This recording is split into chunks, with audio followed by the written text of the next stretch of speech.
Thank you so much for coming. It is so good to see you. Today we are going to be learning about pregnancy nutrition. Nutrition for pregnant people before they get pregnant, while they're pregnant, and after they're pregnant.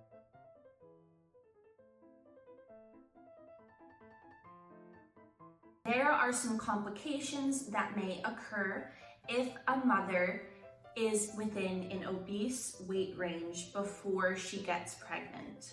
Maternal obesity could complicate the pregnancy and the delivery, and maternal obesity can even make it more difficult for the baby to be healthy. If a mother is underweight before she gets pregnant, this too can have some complications. This would increase the risk of a preterm baby and would also increase the risk of a low birth weight baby.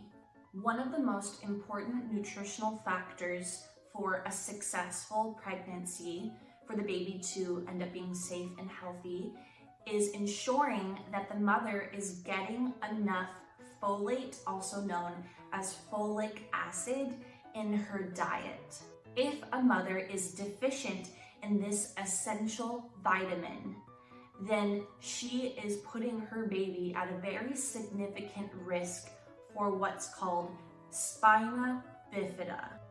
The reason this nutrient is so important is because folate/folic acid is vital for the neural tube development of the baby. This neural tube development happens before the 6th week of pregnancy. Therefore, the recommendation is that all women of childbearing age, aka after a girl's period has started, she is officially of childbearing age, she should ensure that she is getting enough folate, other known as folic acid, in her diet. And this is because surprise pregnancies happen, and there are instances where people don't even know they're pregnant until after the 6th week, until after that neural tube development has already occurred. Therefore, all women of childbearing age should ensure they are getting enough folic acid, other known as folate, in their diet. More specifically, this folic acid is required for protein tissue construction and prevents neural tube defects such as spina bifida. Okay, let's talk about the first trimester of pregnancy. The mother should just make sure she's eating sufficient calories for her needs, as she would even if she wasn't pregnant. There may be a temptation at all times for an individual to undernourish themselves in order to achieve certain beauty standards. This temptation should be resisted, especially in the event of pregnancy, because at that point, the mother is not only nourishing herself, but nourishing the baby. Moving on to the second trimester, at this point, we are going to see an increase in caloric needs for the mother. At that point, she's going to need an additional 340 calories per day in order to sustain herself and the baby. During the second and the third trimester, we are going to see an increased need for certain vitamins and minerals as well. Due to the growth of the fetus, we are going to need additional protein and zinc to sustain that. There is also going to be an increased energy metabolism, requiring an increased need for vitamins B1, B2, B3, B6, magnesium, and iodine. Once the mother has reached the third trimester of pregnancy, her caloric needs are going to move up again. At this point, she is going to need 450 additional calories per day. It is very appropriate and it is very necessary for a mother to be gaining weight during her pregnancy. And this is not something that should be discouraged. It is very appropriate and it is very necessary for a mother to be gaining weight During the second and third trimester, the mother is going to have an increased need of folate, vitamin B12, and iron. This is due to an increased red blood cell creation in the body. I do have a mnemonic for you in order to remember these 3 particular nutrients. I want you to picture Iron Man is dating Pepper Potts, and he comes home from work one day, comes home from saving the world, and she said, "Hey, I'm late on my period. I'm faux late on my period." And then Iron Man says, "What? We're gonna have another baby? But we already have a 12-year-old boy. This is crazy, we're gonna have 2 kids." So the reason that it's Iron Man is because they need more iron. She's late on her period, faux late.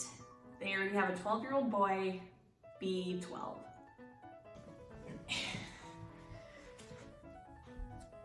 A low birth weight infant is a baby that weighs below 5.5 pounds or 2,500 grams. For a baby to be considered a healthy weight after the baby is born, the baby should weigh more than 5.5 pounds in order to be considered a healthy full-term baby.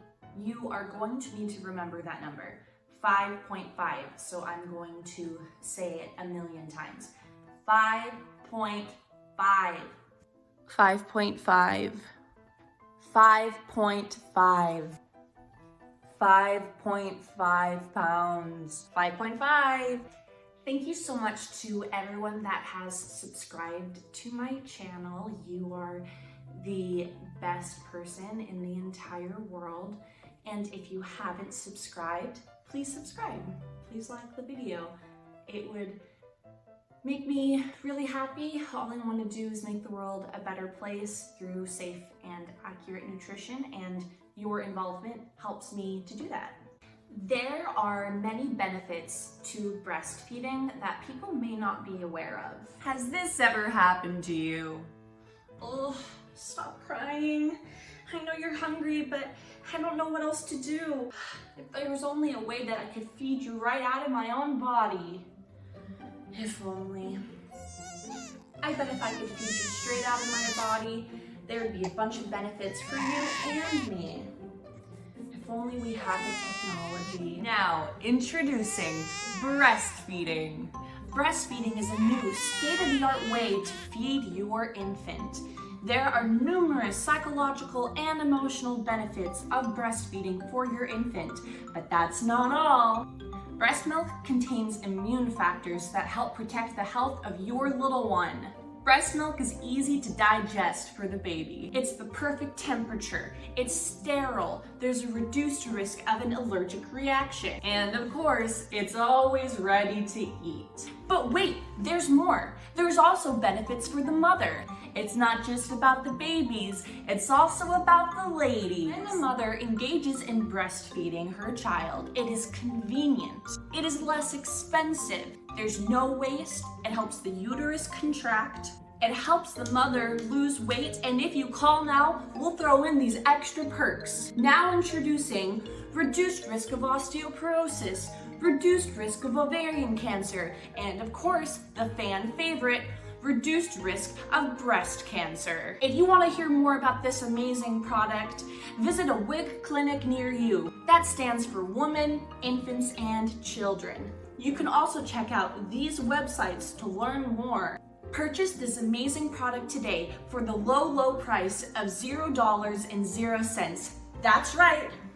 You're not experiencing hearing loss. You heard that right. We're talking $0.00. So start breastfeeding today. Hi, my name is Stacyson, and this is my little bug, Bill. I love him to pieces, and ever since I started breastfeeding, it's brought the two of us closer. When I heard that there was a new discount on breastfeeding, bringing the price down to $0.00, I couldn't help but jump on the opportunity, and I have not regretted it since. I'd recommend breastfeeding to any new mother. It's really brought me and Bill closer.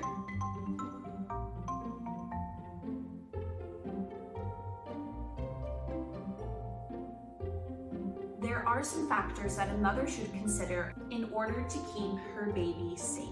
Almost everything a mother consumes will end up in breast milk. This could even include alcohol and caffeine from coffee. There are potential environmental contaminants, and even drugs and medications can wind up in the breast milk. Therefore, a mother should work closely with her doctor and her dietitian in order to know what is safest to consume during the time of her breastfeeding. The mother should breastfeed the infant for 4 to 6 months exclusively, and then slowly introduce solid foods, no sooner than that 4-month mark. Solid foods should be introduced one at a time. This is in the event that the infant ends up having an allergic reaction. If multiple foods are introduced all on the same plate, all on the same day, and an allergic reaction occurs, we won't know which food from the plate caused it. But if we allow the infant to get used to one food at a time, then the caretakers can be aware of any allergic reactions that may occur. It is recommended that the first solid food a baby consumes is iron-fortified cereal, and that is because sufficient iron is not provided in the breast milk. That's all I got for you today. Thank you so much for tuning in. I hope that you've learned some very awesome things about pregnancy nutrition today. Even if you yourself are not pregnant, you could spread the good word to those who are or are planning to be. And learning can be hard, but you're doing it. You are capable and you are smart. And I'm so proud of you.